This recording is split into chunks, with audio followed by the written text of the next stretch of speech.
So the Wrong Turn remake decides to actually take a different turn in the series, making it so that the people that are like the bad guys in the film aren't really bad guys. Like, I will explain that they definitely are bad guys later, but they try and frame it like they're not. They're not cannibals in this movie like the previous five. Well, six, but I haven't seen the sixth one. Um, so yeah, the previous six movies, they're not cannibals like that. None of the characters from this movie are in this movie either, like Three Finger and the others. It's just brand new characters. So the plot of this movie is a group of teens, six to be exact, decide to go on a trip, and they are very overly critical of, country people, rednecks. They think that they're all racist or dumb, and it turns out like they're not all racist and dumb, but I mean, several of them have Confederate flags. So I would say that a decent majority of them are still racist and dumb, even if they end up helping them in the end of the movie. Well, near the end of the movie.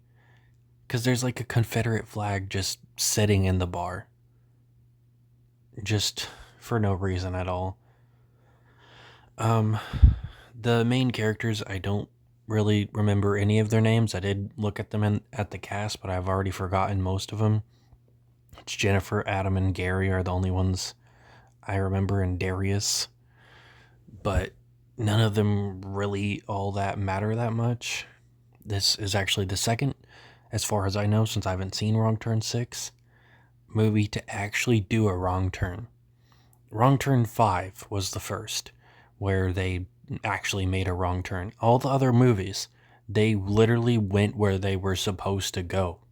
I don't get why they called them Wrong Turn. The first one, they were going to a certain place, and then their tires got flat. In the second movie, they were going to a certain place, their tires went flat. In the third movie, they were filming a reality TV show in the woods. They were meant to be there. It's not exactly a wrong turn, and I believe the fourth one, actually, I think it was the fourth one that they actually had the, right turn.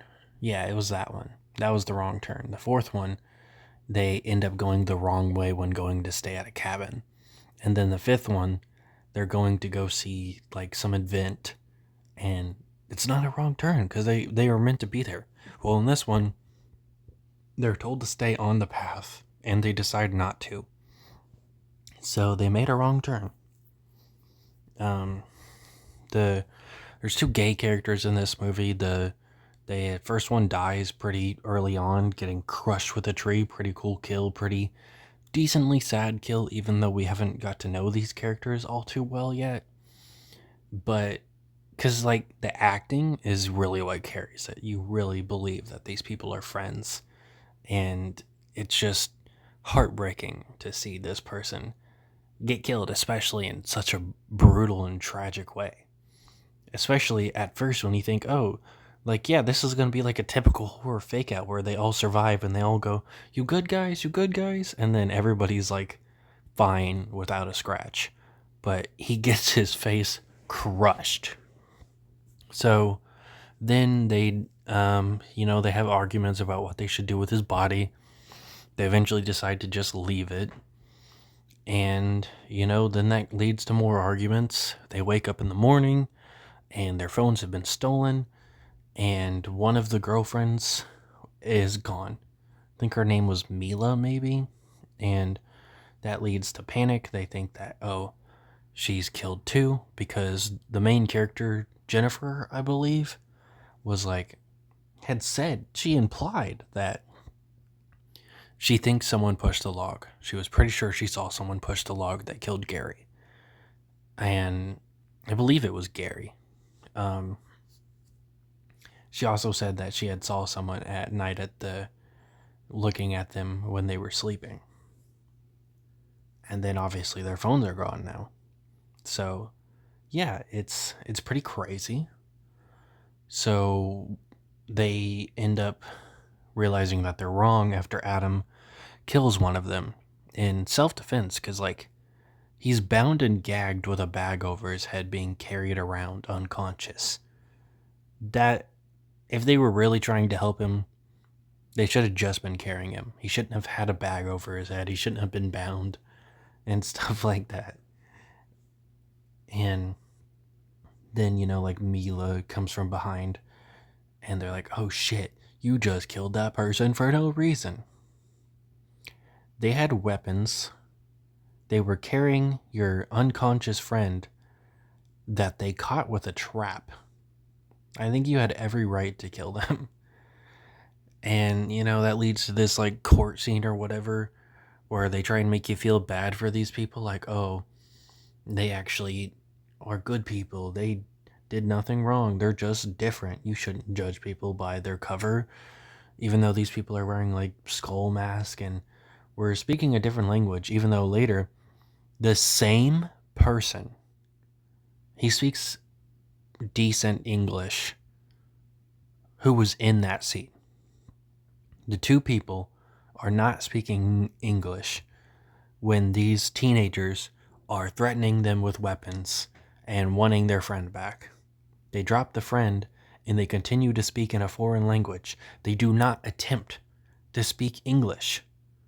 Yet in the court scene, one of the people who was in that scene is speaking English. So it's not like, oh, it's just that these specific two people don't really know English.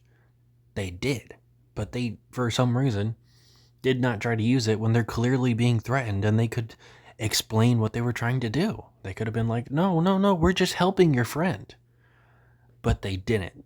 They continued to speak in a different language, and the only reason they put them down was because they had weapons, which those weapons also magically disappear.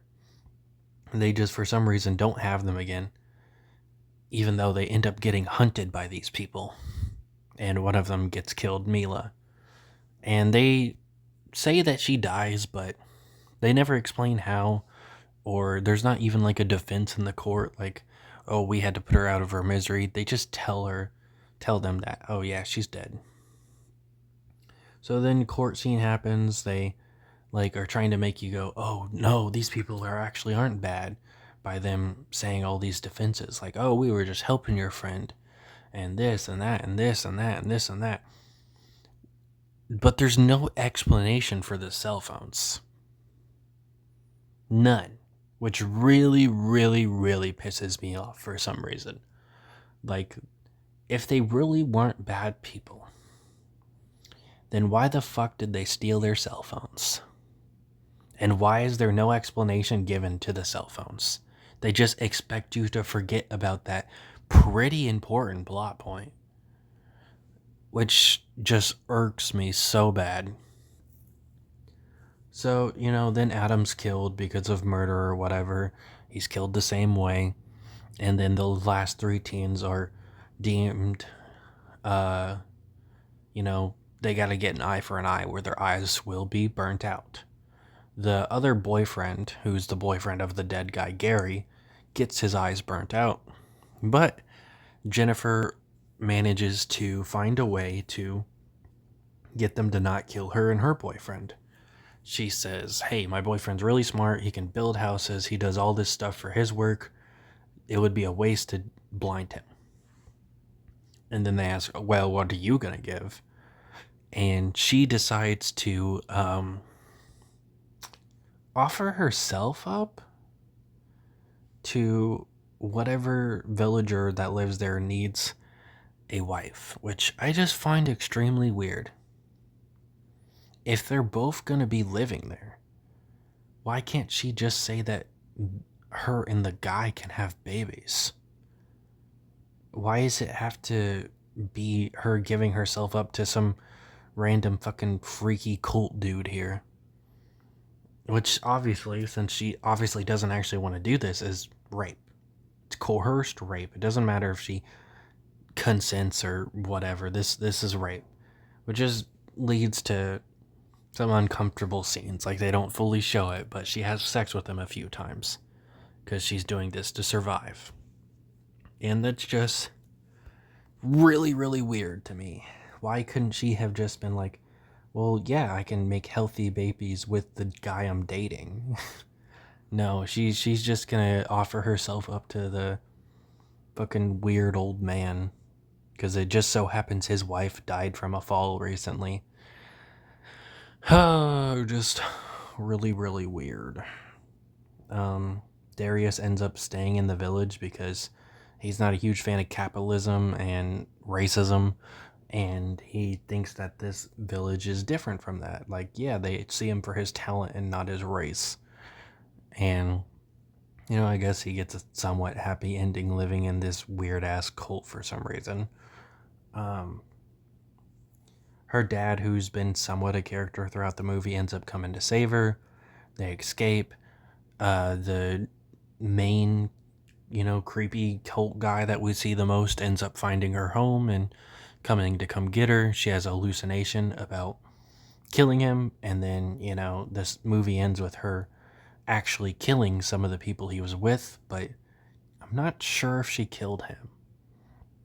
And then, yeah, that's the Wrong Turn remake. Definitely not the worst in the series out of the ones I've seen. That honor definitely goes to Wrong Turn 5. But I haven't seen Wrong Turn 6, and I've heard a lot of bad things about that. Yeah, it's whatever.